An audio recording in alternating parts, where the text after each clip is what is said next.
Kuyintokozo kumina namuhla ekseni uzonikhonza ngezwi. Nabazalwane eCatholic bathe ngibingelele. Ngizocela sivula amabhayibheli ethu kwincwadi ka-3 John. Leyo ncwadi esiyoyibuka. Umfundisi uAthi ubeseshilo kumina ukuthi benenza iseries ezincwadini zikaJohane nokuthi uqede incwadi yesibili. Ngathi ngizoqhubeka lapho ke agcine khona. Noma ngeke ngiyenze yonke kodwa sizobuka mhlambe uverse 1 to verse 8. Sela siqinisekise ukuthi umuntu ohlezi eduzane naye unali iBhayibheli. Bilapho le message izoqhamuka khona bazalwane. Izoqhamuka ezweni. Izoqhamuka ezweni bazalwane. It has always amazed me at how uNkulunkulu uses sinful people like us, sinful people like me, in order to spread his glory, in order ukwazisa abantu bakhe ngezwi lakhe. And into engisa grateful uNkulunkulu ngayo leyo bazalwane ukuthi he continues to use sinful people like Art, like me, and like many other preachers who are standing on pulpits namuhla ekseni. As broken and as sinful as we are, but uNkulunkulu continues to use us for udumo lwakhe. Khona umhlabelelo othi masibu lele uYesu okuba wasifela wasenzela izibele okusifela kwakhe.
Bazalwane ka-3 John ithi kayifane kakhulu nencwadi ka-2 John lokho enibuka nomfundisi. Even though lezi ncwadi zibhalelwe abantu abahlukile, kodwa zombili lezi ncwadi lezi zikhuluma ngokuthi how do we put into practice lezi zinto esizifundile kwi-letter ka-1 John. La begcizelela khona again and again ukuthi umzalwane umbona ngokuthanda abanye abazalwane, ngokuthanda uNkulunkulu. Ukuthi ke silibona kanjani lolu thando practical? How do we put lezi zinto esizifundile kulama letter, le letter ka-1 John into practice? Kwincwadi yesibili kaJohane sibone ekhuluma ngobungozi bokureceive nokusupporta ama false teacher. ukuthi khona ingozi lapha ukuthi singanaki ukuthi sikhonzaphi ngokunganaki abantu esibalalelayo sibanika indlebe. The danger of doing that. Kwincwadi ka-3 John sesibona ubuhle bokusupporta labo abashumayela ivangeli ngokweqiniso, laba bayizikhonzi zikaNkulunkulu ngokweqiniso. So bona lana umpostoli uJohane ekhuluma encourager, egqugquzela le ndoda ekuthiwa uGayo.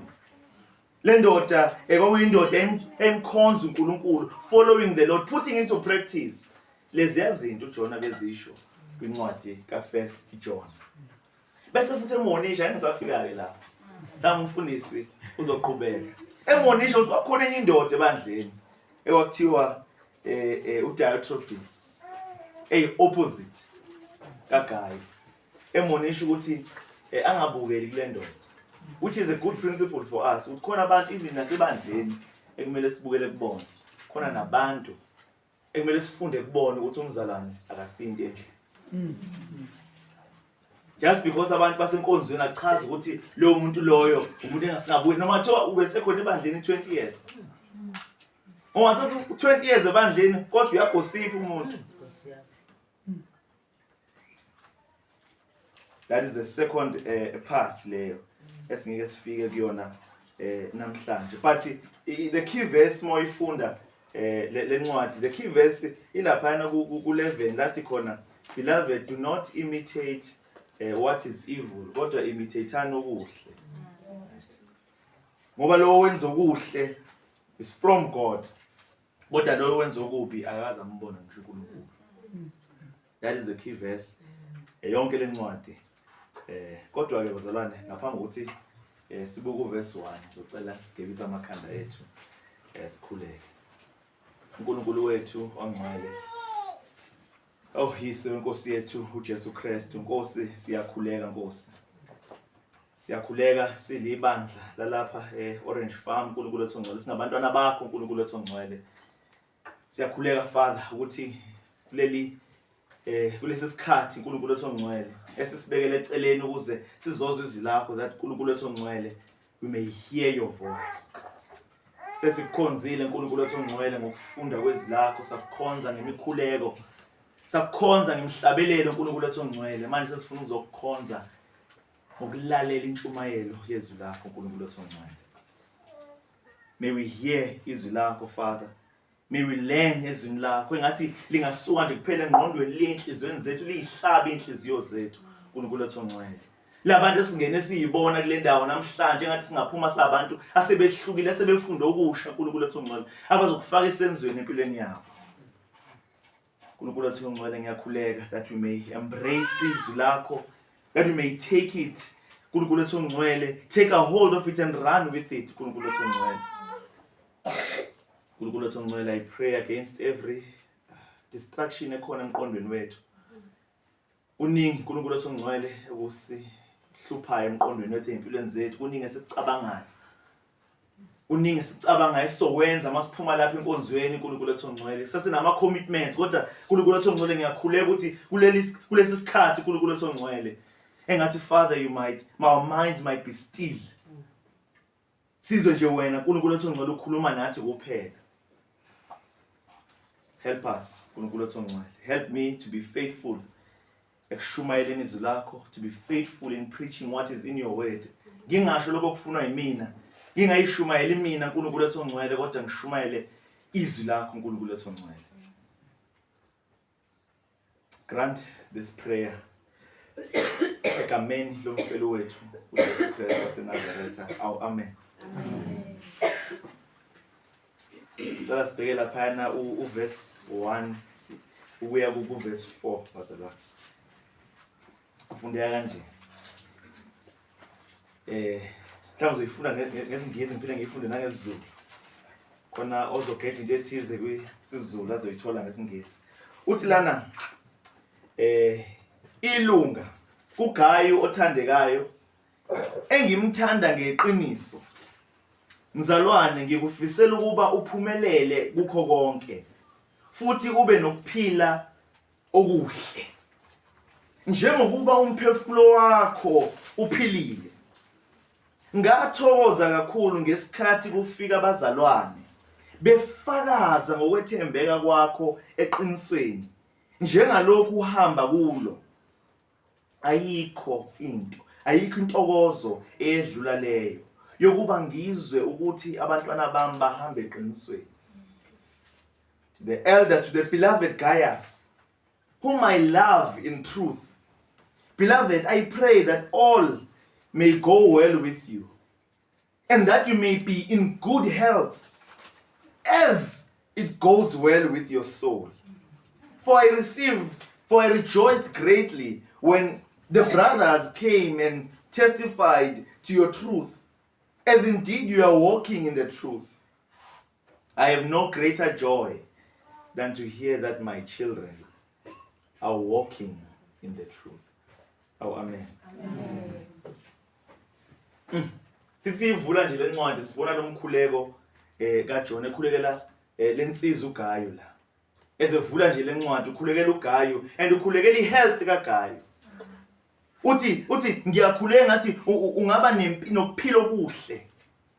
He's praying for health kaGayo. Uthi ngikukhulekela ukuthi nokuphila okuhle njengokuba nomphefumulo wakho uphilile. And sivula lencwadi sibona two kinds of prosperity. Yeah, I think in NKJV they ibeka kanjalo. And I pray that your soul you might prosper in your health just as your soul prospers. Two kinds of prosperity. Spiritual prosperity. Ne physical prosperity. As it goes well with your soul, that is the spiritual prosperity. Ujona khuluma ngayo la. And the physical prosperity, uthi ngifisa ngathi you might prosper in all things and being in health, that all may go well with you, that you may be in good health. The material prosperity, the physical prosperity. Simbona ngani umuntu who's prospering spiritually. Simbona ngani umuntu onokuphila okuhle spiritually. Well, uyasitshela la uJohn. Uthi wathokoza kakhulu when he heard from others ngekathi ezwa kwabanye ukuthi uGaius wayeseqinisweni lapha ku verse 3. Inhliziyo nengqondo kaGaius was opened to receive konke lokhu uNkulunkulu ayekufundisa ngezwi lakhe. He was feeding ezwini kaNkulunkulu. Truth was the foundation of his life. Simbona kanjalo umuntu who's prospering spiritually. Iqiniso laNkulunkulu liyisisekelo sempilo yakhe. That he builds his life upon iqiniso laNkulunkulu. Ukuthi uNkulunkulu ngenze lokhu, uthi ngingakwenzi lokhu. This is how uNkulunkulu afuna ngiyiphathe ngakhona emsebenzini, ngiyiphathe ngakhona ekhaya, ngiyiphathe ngakhona la uNkulunkulu angibeke khona. The truth was abiding kuGayo. And uthini? Uthi uGaius was walking in the truth. Uyakubona lokho bazalwane? He was walking in the truth. Wayehamba ngalo leli qiniso. He lived impilo yakhe in harmony with iqiniso. Impilo yakhe ehambisana neqiniso. uGayo iqiniso langekho nje kuphela emqondweni wakhe nasenhlizweni yakhe, kodwa he acted on it. He lived according to iqiniso. He was a doer, James, he was a doer of God's word and not only a hearer of God's word. Wayehamba ngeqiniso. uGaius wawumzalwane umzalwane healthy. Siyakhuluma ngamabandla healthy churches. Sikhohle ukuthi healthy churches are made up of healthy Christians. Asikwazi ukuthi ibandla li-healthy nje kuphela ngoba la kushunyelwa iqiniso. Aliko healthy if aliko healthy ninabazalwane. Ngoba ibandla akusilo lelibhilidi. Ithini ibandla. Masingekho healthy thina asikwazi ukuthi sikhonze ibandla nelihealthy. Kanti ubani ibandla? Gaius was a healthy believer, umzalwane wayehealthy, who prospered spiritually. Kodwa he had other earthly needs as well. Wayenezinye izidingo zalempilo. which was material prosperity, which was health. And this brings up a question of how can we rightly pray for these earthly needs as abazalwane? For idingo zethu zala emhlabeni, how do we rightly pray for these things? UJohn wathi right. UJohn wakubona ku proper. He prayed for him to prosper. Right. Kulezo zinto lezo. Uthi lana mzalwane buku verse 2 again. Bazalwane bangaze bathi, hey asiyazi ke ntshumayelo le. Uthi yapi? Verse 2. Uthi ngifuna ngesigisi qala uthi, beloved, I pray that all may go well with you. Right? Besethi, and that you may be in good health as well, as it goes well with your soul. Ngikufisela ukuba uphumelele kukho konke. Futhi ube nokuphila okuhle njengokuba umphefumulo wakho uphilile. Bazalwane, whether sikhuluma ngebhizinisi, whether sikhuluma ngomndeni, whether sikhuluma nge-health yomuntu, it is proper ithi to pray ukuthi uNkulunkulu asibusise kulezi indawo zempilo yethu. It is proper. Don't feel guilty for praying for health. Uma ugula, don't feel guilty. Pray for health. Right? Let's pray to succeed in our business ventures. Right? Uvula ibhizinisi, ufuna ukuyiphilisa, pray for lokho. Kuhle, kukhona ezwini kaNkulunkulu. The Bible, bazalwane, is filled with examples of people praying for well-being, impilo enhle nenhlalakahle. Ngifundele nje uPsalm 144. Ufuna nje verse 12 ya 15. Uthi lana may our sons in their youth be like plants full grown. Engathi amadodakazi ethu like corner pillars cut for the structure of a palace. May our granaries ngathi silungu sithatha kade kakhulu uthi ngibheke isiZulu bazalwane. Ngifuna ngomagele sinzima kakhulu bengasinakile. Sinzima kakhulu nama ngiseza ukuthi ngithini. Ubani ophethe iBhayibheli lesizulu asifundele uverse 12 ye ku verse 15. 144. Yes, 144. Makuthi amadodana ethu ebusheni bawo afane nezithombo ezikhule kahle. Amadodakazi ethu afane nezinsika zamakhona eziqoshelwe ukwakha isigodlo. Kwangathi izinqolobane zethu singaphuphuma isivuno esahlukahlukaneyo. Izimvu zethu zande ngezinkulungwane, izinkulungwane ezilishumi emadlelweni akithi. Sengathi izinkomo zethu zingaba namathole amaningi. Makungabikho ukufohla ogangeni, kungathunjwa umuntu, futhi kungabikho ukukhala emigwaqeni yakithi. Babusiwe abantu abayokohlelwa izibusiso ezinjalo. Babusiwe abantu abankulunkulu wabo engusimakade. Yawuzwa lo mkhuleko bazalwane. Bakhulekela i-safety yemfuyo. Ukuthi ngathi imfuyo inganda. Bakhulekela ukuthi ingane ngathi ingakhula kahle, ziqine ziba amadoda, namadodakazi akhule. Kuhle ukukhulekela lezo zinto lezo. Kuhle ukukhulekela material prosperity, our material needs. Sinazi idingo zalempilo. Kuhle ukuthi sikhulekele lezo zinto lezo. Ngisho inkosi yethu uJesu Kristu uqobo ngenkathi beyibuza ukuthi sifundise ukukhuleka. Sikhuleke kanjani? Wathi naye give us this day our daily bread. Kuhle ukukhulekela our daily bread. Oh, amen. Amen. Challenge iba kuphi ke? Iba in keeping it in proper perspective. If our desire for inhlalakahle, if the desire yethu for prosper is just for personal gain kuphela, ukuthi ibe na more to spend it on ourselves, then we should not expect uNkulunkulu to even answer lo mkhuleko leyo if he cares about us. Ngoba ubaba unendaba nathi. As uJames uyasho lapha ku James chapter 4 verse 3 uthi laphayana niyacela kodwa anifumani anitholi yini ningatholi uthi because you ask wrongly, right? Why? You want to spend it on your patience, right? You want to spend these things on your patience. Asinayo iviyo yokudumisa uNkulunkulu ngalezi zinto esizicelayo. See, it's out of greed that sometimes we ask. Ukuthi ngibona umakhelwane wami ukuthi unemoto, nami sengifuna imoto. Right? Nami ngifuna imoto.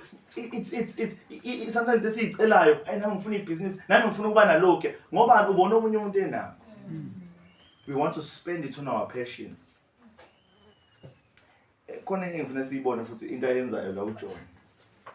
Which is interesting. Ngifuna ngilandeleke abazalwane la. uJohn ukhulekela uGayo la. Ukhulekela ihealth yakhe, right? He prays ukuthi ihealth kaGayo engathi enganokuphila okuhle. And ukuthi futhi ngathi everything might go well with him. Bese kodwa ethi just like it does with his soul. Yabona lo part le elandelayo. Just like it does with his soul. uGaius njengoba sesibonile uGaius was umzalwane owayenokuphila okuhle spiritual. The truth lived in him. He walked eqinisweni. So if lo mkhuleko uyaphendulwa ukuthi engathi nempilo yakho engathi ngahambisana nokuhle okwenzeke emphefumulweni wakho, it will be a blessing for him. It will be a blessing for him. Nayi angibuza ngifuna sizibuze wona. Would we want uNkulunkulu to answer such a prayer for us? Ukuthi to the extent that senza kahle emoyeni wethu, senza kahle kulandeleni uNkulunkulu, engathi futhi singenza kahle nasempilweni yethu khona la emhlabeni. Would we want that? Would we want him to bless our physical bodies to the extent that we are doing well in our soul? Would we want uNkulunkulu ukuthi abusise imindeni yethu, abusise amakhaya ethu, asibusise emsebenzini yethu, asibusise kwi-community yethu nasezweni lethu nje jikelele, to the extent that our soul prospers? Would you want, usingibuza mhlawumbe kanje futhi, would you want lo muntu ohlezi eduze kwakho to say this prayer for you? Would you like someone to pray for your physical health? Athi uNkulunkulu ngathi umuntu i-physical health yakhe ingamatcha i-health yakhe spiritual. Would you want them to say inkosi ngikhulekela athi la for his physical health and general inhlalakahle yakhe to be just as good as his spiritual health? Have you ever thought, bazalwane, what would happen? Right? How that would look? Would such a prayer really be a blessing for us? Would it be really a blessing or a curse? What would happen if our spiritual health, how we are doing spiritual, or hamben less no nkulunkulu? Have you ever thought what would happen if it showed up in our physical life? I think in English ngabe siyagula. Ngabe sihamba siyagula. Cancer. Ngabe sine cancer. Ngabe sibalwa nezibi ngempela. Ngabe kwembula kembezo. If ngathiwa lokho kwenzakala emoyeni wethu, uhambo lwethu noNkulunkulu lumatcha impilo yethu, a lot of people would be sick. In light of i-condition yabanye abantu ohambe nabo noNkulunkulu, lo mkhuleko singawubona yena umkhuleko omuhle masubonela kude, but babani ngabe isiqalekiso kwabanye. Kodwa bazalwane, ngiyathemba, I hope and I pray ukuthi we can all get to a point ohambeni lwethu noNkulunkulu where we would be comfortable with people praying this prayer for us, for us to do well physically as our soul does. Ngoba kuyinkinga ukwenza well physically ube ungenzi well spiritual. Kuyinkinga ukuthola ibusiso zalelizwe ungakabe esimeni la ungakwazi ukuzamukela khona la, ngoba zingaqhelelisa noNkulunkulu. Wakhuleka lo mkhuleko, is it nangokhohla lomkhuleko. I think ukusamba ukuthi uNkulunkulu ungangiphi okuningi kakhulu. Ngize ngikwenzeni, ngize ngikwale uNkulunkulu, ngize ngikureject, ngize ngikukhohle uNkulunkulu. Okay, yes, Proverbs. Nike lokho okunganele. Kuyinkinga. Sikhulekela izinto kanti we are not ready to receive lezo zinto lezo. Kodwa ngiyakhuleka bazalwane ukuthi ngathi singafika endaweni empilweni yethu lapho so comfortable. We say uNkulunkulu, I'm doing well spiritual. May I do well as well physically. Amen bazalwane. Amen. And while we pray bazalwane for lezi zinto zalelizwe, temporal wealth and blessings, it is important to remember also ukuthi our true need is spiritual health. Noma singahlupheka lelizwe. This is not for the asiphileli lelizwe kuphela. We only have a few years lelizwe. We only have a few years. Ikhona ingunaphakade lapho ukuhlupheka kube kungasekho, lapho ukugula kube kungasekho, ukugula. Ziyosula inyembezi zethu. So our focus, even as we pray for ingcebo, even as we pray for health and blessings on our families and communities, the focus here what should be to grow spiritually as abazalwane. Sikhuleni ekulandeleni uNkulunkulu and walking according to his wisdom. And cabanga nje ukuthi uJohn lana wayemethemba kanjani uGaius ukuze akamkhulekela lo mkhuleko. uJohn was aware ukuthi uGaius wayelandela iqiniso, wayecommitted eqinisweni. uJohn was happy to hear ukuthi uGaius umzalwane owenza kahle emoyeni wakhe. And uthi uJohn, nothing made him so happy as to find out ukuthi ivangeli laliphilwa. Ngoba ivangeli kufanele siliphile bazalwane. Akufanele nje phela silizwe. Kumele siliphile. Baningi abantu bangababuza ukuthi yini ivangeli? Bangakuchazela ivangeli. Right? Athi ivangeli ukuthi uJesu Kristu weza waphila impilo engahlule ukuyiphila, wafufa engangengikhona ukufa ukuze mangikholwa kuyena. Kodwa uyaliphila yini? Affecta yini impilo yakho? Sekushintsheni kuwena from the time uthola leli ivangeli leli nempilo siyiphila manje. Yini esishintshile? Is it making an impact yini empilweni yakho? uJohn was happy ukubona umuntu who professes ukukholwa inkosi uJesu Kristu kodwa futhi iyabonakala empilweni yakhe leyo confession. We should not be satisfied bazalwane with just believing the right things. Right? Ukuthi ayisikholwe izinto eziright. La ebandleni lethu kushunyelwa izinto eziright. Akumele lokho nje kusijabulise kuphela. Right. Ukuthi we believe the right things. La ebandleni we talk the right things. We should rejoice mhla sibona abantu living the right things. Yeah. Beyiphila lento eshunyelwayo. Ilanga impela kumele sithokoze khona. Kumele sesabe uma kushunyelwa izinto ezi-right la epulpit. Kushunyelwa iqiniso la epulpit kodwa abazalwane phansi la ethulweni bengaliphile lo qiniso. Kumele sesabe. Umbuzo ngasibuza wona futhi ngithi how did John know? How did John know ukuthi uGayu why he was walking in the truth? Wazi kanjani? Wazi kanjani uJohn ukuthi he was well with his soul? And sobona la manje waliphila uGayu leli qiniso. Right? He was living out lokukholwa kwakhe. Waliphila ivangeli buku verse 5 to verse 8. Uthi lana mzalwane wenza umsebenzi wokwethembeka ngokunakekela abazalwane ikakhulukazi labo ongabazi. Oh amen. Bona bafakazile ngothando lwakho phambi kwebandla. Kuya kuba into enhle kakhulu kuba nxa sebehamba ubanika usizo ngendlela eyamukelekayo kuNkulunkulu. Ngokuba ngenxa yegama baphuma bengaphethe lutho phakathi kwabezizwe. Ngakho ke simele ukuba ubamukela nokubasiza abantu abanjalo ukuze sibe izisebenzi zeqiniso kanye nabo. uJohn lana uncoma uGayu how wayosebenzela ngakhona umbuso kaNkulunkulu. Awumbuke nje ipraise yakhe here. Umpraiser ngokhelpa these Christian brothers even though he does not know them. And labazalwane bafile bazofakaza ngothando uGayi ababonise lona. Mhlawumbe sibona izinto ey'ntathu la ukuthi who he loved, wathanda abani uGayi, wabathanda kanjani, nanokuthi wabathandelani. Sibona izinto zontathu nje la kulama verse awu 3 to 5 to 7. Who he loved. And siyabona from verse 5. Uthi lapha yana mzalwane wenza umsebenzi wokwethembeka ukunakekela abazalwane.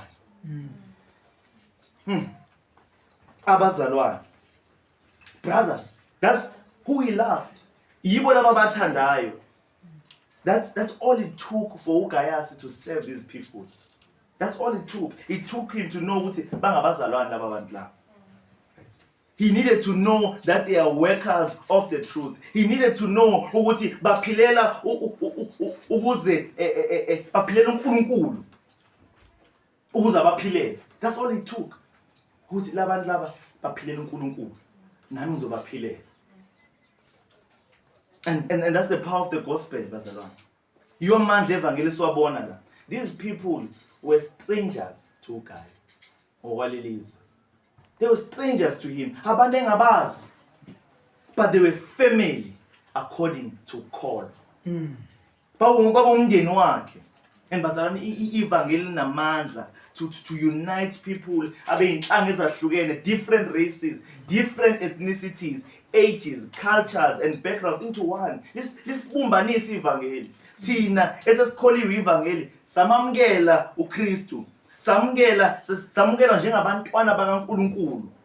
Our common faith, ukholwa kwethu uKristu, our common salvation, bazalwane, is supposed to matter beyond what separates us ngokomhlaba. It's supposed to matter beyond anything else. That's why uGayi welcomed these people, right? Who were strangers again. Why did he? It's because he saw them as brothers. He saw them as his brothers and sisters in Christ. These people were probably very different from uGayi, right? They had their own personalities. They had their own language, mhlawumbe. Right?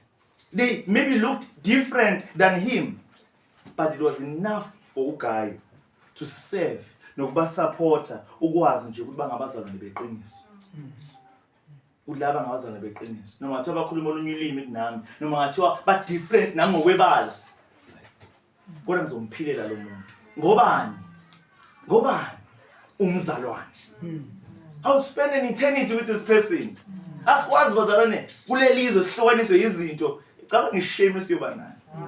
Ukuthi we made things zalelizwe to matter beyond ievangeli. Yini lesihlukanisa emhlabeni ngoba sobe spenda eternity together. Amabhuna ayobe khona ezulwini. Abelungu bayobe bekhona ezulwini. Abantu bangaphandle laba sama foreigner sobe sinabo ezulu ngoba uJesu wabafela nabo. Asikwazi ukuthi sivumelele zisehlukanise. It's enough ukwazi ukuthi umuntu umzalwane ukuthi ngimseve noma athi uqhamuke eMalawi. Right? Noma athi uqhamuke eZimbabwe, noma athiwa iBhunu. It's enough to know that uJesu Kristu wamfela and lo muntu ukholiwe leyo message leyo. Ukuze ngimphilele ngokweqiniso. Asibuke how he loved them. Buku verse 6. Wabathanda kanjani? Uthi bona bafakazile ngothando lwakho phambi kwebandla. Kuya kuba yinto enhle kakhulu ukuba nxa sebehamba ubanika usizo ngendlela eyamukelekayo kuNkulunkulu. Ubanika usizo ngendlela eyamukelekayo kuNkulunkulu. Practically. Bathande practically ngezenzo. That's how we love people. That's how we love them, Gayasi. He loved them by being hospitable to them, by opening his home to them. He loved them. Bathande futhi nangoba supporta financially. Right? Banika support noma sebehamba. Uvula ikhaya lakhe kubona. Ukuze njengoba bezosebenza endaweni, babe nendawo yokulala. Right? Babe nokudla bazokuthola. Bangahambi becela from labantu abashumayezayo. He loved them practically. Verse 7 to 8 usinika isithombe that uGaius was supporting, he was showing hospitality to labazalwane and giving financial support to these Christians who were evangelizing in all these different areas. He loved them. Abantu sibathanda ngezenzo, sibathanda njengamagama kuphela bazalwane. Sibathanda ngezenzo zethu, practical. Siyalivula ikhaya lethu. Right? We go and support them. We go and we visit them. Masiza ukuthi umzalwane othize uvelelwe into ethize, we pick up the phone, we call them. Sibathanda ngezenzo. Hayi nje ngamagama uthi ngiyabathanda labazalwane ngezenzo. Ithi lela culo lithi umuntu okholwayo simbona ngezenzo. Umuntu okholwayo simbona ngezenzo. Umuntu okholwayo simbona ngezenzo. Hallelujah. Hallelujah. Oh Lord. Amen. Simbona ngani umzalwane? Ngezenzo. Sibathanda kanjani abazalwane? Ngezenzo. Why did he love them? Verse 7. Ngokuba ngenxa yegama baphuma bengaphethe lutho phakathi kwabezizwe. Ngenxa yegama. Ngenxa yegama baphuma bengaphethe lutho phakathi kwabezizwe. Because of Jesus. They were servants of Christ. They were furthering the gospel. Babehambisa ivangeli. They were obeying the great commission kaJesu Kristu. They were working for evangeli. Babesebenzela ivangeli. Babesebenzela ivangeli. They were servants of God. Into mele siyibone futhi ngabantu whom we call pastors, ministers, preachers. They're not employees of the church ultimately. Basebenzela uNkulunkulu. Babizwe nguNkulunkulu. Banikwa ama-gifts uNkulunkulu. Basebenzela ubani? uNkulunkulu. They were the ministry workers. They work for God. Basebenzela uNkulunkulu. They are on God's mission. uNkulunkulu who has raised them up. uNkulunkulu who has called them. uNkulunkulu obasindisile. And uNkulunkulu requires us to support them in the work that they do. Oh, amen, bazalwane. uGaius felt a burden here. Ukuthi kwakuumthwalo wakhe lona, kwakuyijoka lakhe leli to support them because of the gospel work they were doing. Basebenzela ivangeli alikholwayo na elamsindisa naye. Basebenzela lona leli ivangeli. And having heard about uGaius, what is nje ama lessons from this section kancane bese sobheka the last section. What are the lessons esingathola from this section for us? Yini sakufunda just from uGaius nje. Buku verse 8. Let's tell John. Buku verse 8. Ngakho ke simele ukubamukela nokubasiza abantu abanjalo ukuze sibe izisebenzi zeqiniso kanye nabo. Uthi ngifunde nangesingisi khona singesigeje. Therefore we ought to support people like this, that we may be fellow workers for the truth. Nathi bazalwane sidinga ukuba nengcindezi ithi ingcindezi yokusiza abantu abahambisa ivangeli. And the principles ibona throughout the Bible. Throughout the Bible we see this principle. uJesu Kristu uqobo was dependent upon others to support him as he went about preaching. For references, ngizowasho nje lama verse and mosekhaya ngawavula wafunda. Luke chapter 8 verse 1 to verse 3, you'll see that he didn't even have a place. uJesu Kristu anganayo indawo yakhe. Walele emzini yabantu, abantu opened up his home to him. When he sent out the 70 uJesu Kristu ukuthi abahambe bayoshumayela, wathi mawufunda uLuke 10 ke lo verse 1 to verse 8, wathi the laborer loyo sebenzayo is worthy of his wages. No bangaphuma bengaphethe lutho bahambe. Ukudla bayokuthola phambili. Indawo yokulala bayothola phambili. Isupport yezidingo zabo bayothola phambili. Njengoba besebenzela ivangeli bayophiliswa yilo leli ivangeli. abasebenzelayo. In sending out the 12 disciples akho uJesu Kristu laphayana kuMatthew 10 verse 5 to verse 10 uthi uJesu Kristu, a worker is worthy of his food. Even noPaul uqobo buka lapha u1 Corinthians 9 basala. Asivula 1 Corinthians 9. So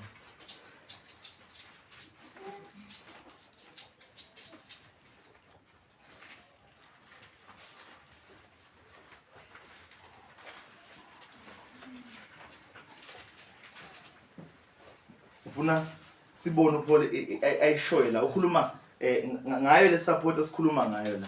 Uthi lapha ku verse 3 sikhona bazalwa 1 Corinthians 9 uthi yona ke le impendulo yami kulabo abangibuzayo, asinalo yini ilungelo lokudla nokuphuza na?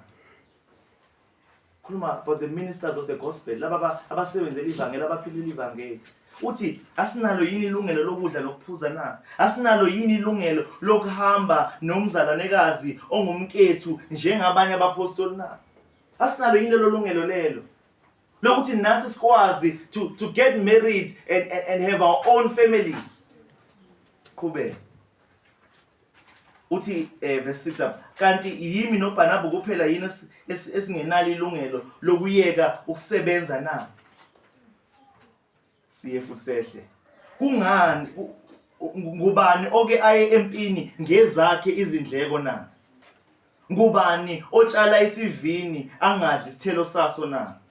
Ngubani owalusa umhlambi angaludli ubisi lomhlambi na? uPaul usinika illustration enhle la. Uyabona mayiqala lapha uthi ngubani oke aye empini ngezakhe izindleko na? Awecabanga nje ngamasosha eSouth Africa. Nakho sisempini nelinyizwe. Siyalwa sihlaselwa izwe laseCongo ngenze sibonene. Bese kuthiwa ke amasosha waphuma yolwa.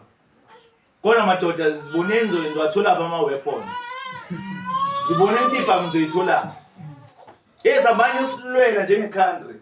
Kodwa ziboneni ama resources ngizothola. Ziboneni ndoda ukuthi nizodlani lapho. Ziboneni ukuthi nizophuzani lapho.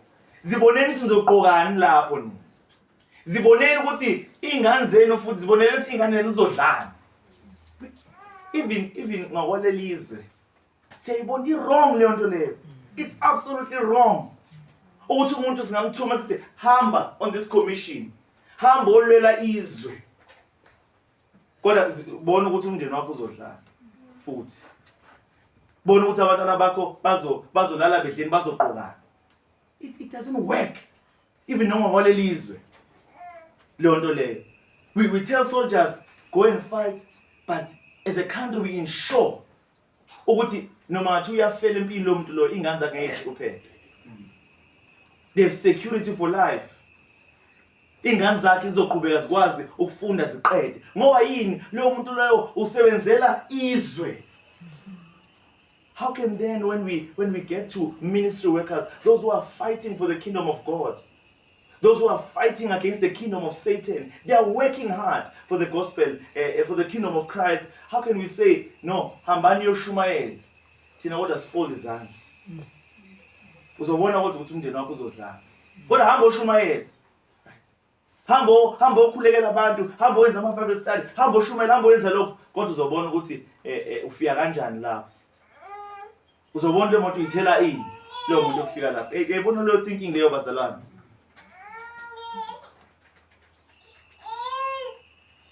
iBhayibheli liyasifundisa ukusupporta those who are ministers of the gospel. Bazalwane, for the gospel ivangeli ukuthi lifike kimina nawe, someone somewhere wafila ingcindezi to give in order ukuthi le ivangeli lifinyelele kimi nawe. Someone somewhere gave. Someone somewhere was sacrifice. Someone somewhere was set aside into abengayenza ngemali yakhe. Khona na into abengayenza ngemali yakhe. Nayo benga renovate ngemali yakhe. Nayo bengafaka i-ceiling ngemali yakhe. Nayo bengathenga enye into ngemali yakhe. Kodwa wathi ukuze ivangeli lihambe ngizoyincisha lokho. Ukuze le ivangeli lihambe liyezizweni. kangaki nathi seyikoleni fika abantu befike namabhayibheli abhulu amancane agayo kanjani emshini kwaye emshini agayo lamabhayibheli. It's because people gave. It's not ukuthi imali yabo bengeke bayisebenzise ngendlela ehlukile babengayisebenzisi. Akekho umuntu oswele into angayenza ngemali yakhe. Akekho. They sacrificed. And the principle esifunda la bazalwane is that of generosity. Kumele sibe generous kulabo abantu abashumayela ivangeli. Abaphile who teach us the gospel. Who teach the gospel. We must learn to be generous. It's sad. It's sad ngempela to see how poorly at times pastors are treated. It's sad. Right? It's sad. How can we justify this idea of poorly treating those who proclaim the gospel? It's sad to see how in many churches, right, gospel workers are neglected. Right? Even unbelievers who are in the corporate world at times, they care for their employees more than amanye amabandla care for laba abashumayela ivangeli. Right? Because where's the example? In the workplace, in the corporate world, they think about my retirement plans for the moon. Who say my retire lo moon? They think even about health insurances. They think even about pay raises. Who say into zeyishintshile khona manje. Izinto ziyanyuka. How about we paid raise? They think about even leave. Ukuthi hayibo, lo muntu vele simnike leave kunina sebenza. Mina ayoshaya umoya akatholi leave. They think about those things. Sick leave umuntu mayegula. Wellness problems khona manje bacabanga even nange mental health yomuntu. Ukuthi lo muntu akayobona abantu abazo mayeka suffer into traumatic ukuthi akahambe yothola usizo. They think about how to grow this worker. This is my employee. How can I make sure ukuthi he grows in doing his job? Or let's invest money ekuthina hambe yofunda lokho nalokho. While very few of us as abazalwane we consider such things for those who work for the gospel. It should not be like that, bazalwane. It should not be like that, bazalwane. Now, amen. Amen. What Paul ku 2 Corinthians uthi mayikhuluma nabazalwane. Cela sifunde verse 8 verse 7 ka chapter 8 lapho ngqibela. Ekhuluma ngayo le ndaba umpostoli uPaul. Kepha nakuba nivamile kukho konke ekukholweni, emazwini, ekwazini, nasekukhathaleleni konke, nasothandweni esilithanda ngalo. Manje nivame nakuwo lo msebenzi womusa. Uthi bazalwane uyabancoma bazalwane. Bazalwane, it's not all bad. Niya excel kwezinye izinto, niyakhula. Siyabona niyakhula ezweni, niyakhula ekuthandeni abanye abazalwane, niyakhula kulokho. Niyakhula ekuxhasaneni, ekusupporteni, niyakhula relational, niyakhula ezintweni eziningi. Kodwa uthi ningakuneglect ukukhula nakulokho ezweni. That's not neglect to grow in our financial generosity as abazalwane. Asisivule isandla sethu, let us grow in that area as well. We should, bazalwane, be generous. We should generously want to support those who do the work of the gospel, because there's no more. Umuva umsebenzi wathi ubale ukudlula lo emhlabeni. Awucabanga yonke nje umsebenzi ekhona emhlabeni. Umuva umsebenzi ubale ukudlula lo. Awukho. uJesu Kristu wathi kuMatthew 10 verse 40 to verse 42 uthi onamukelayo nina uyangamukela mina. Esho labo abayoshumayela ivangeli ayeba senda out. Uthi onamukelayo nina uyangamukela mina.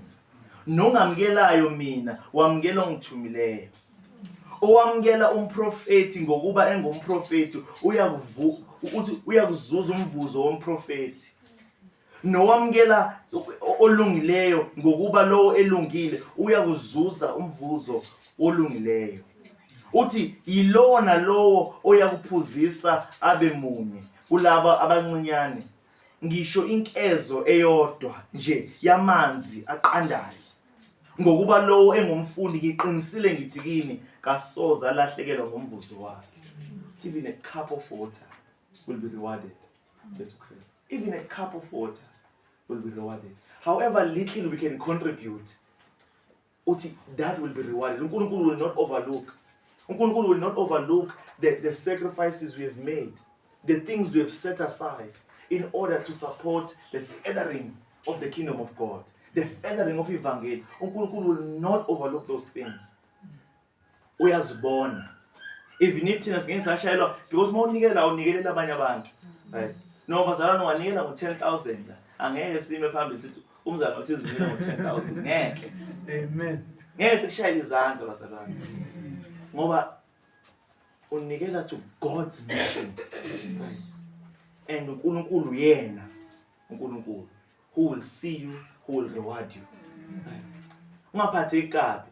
Mawungathi uyaphuma khona manje uyahamba uthi mele ngikhule ekunikeleni kwami. And you start setting aside more in order to give towards a growing ibandla, towards furthering the gospel. Bese umfundisi athi acknowledge uthi hey khona umzalwane onikelile la you're not giving to umfundisi athi angithi. You're not giving. You're giving to uNkulunkulu. And you should expect your reward to come from who? From uNkulunkulu. Obonayo uNkulunkulu. Sengivala nje bazalwane.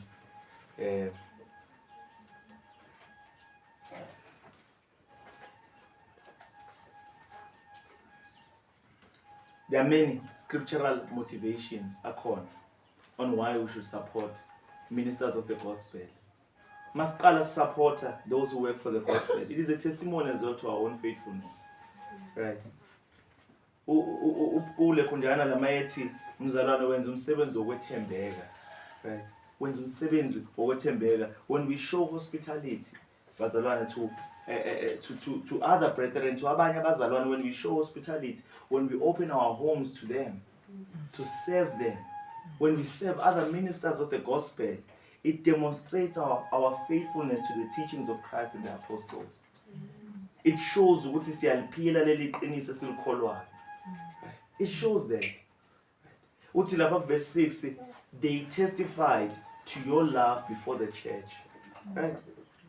Uthi bafika labazalwane ayabaphilela uGaius bazo testify ngothando lwakhe to the church. It is a testimony of our love for one another when we do that. It is a testimony. It demonstrates ukuthi ngempela we are keeping their commandment esifunde ngayo ku 1 John ukuthi kumele sibathande abanye abazalwane. It shows that bazalwane kufanele siwathokozela amathuba okuphilelana njengabazalwane. Kumele siwathokozele mawubona i-opportunity there yokuthi ngamseva lo mzalwane ngalendlela kumele siwathokozele. We must jump at those opportunities. Amen. Amen. And it honors uNkulunkulu. That honors uNkulunkulu. And futhi lubufakazi to those who are lost.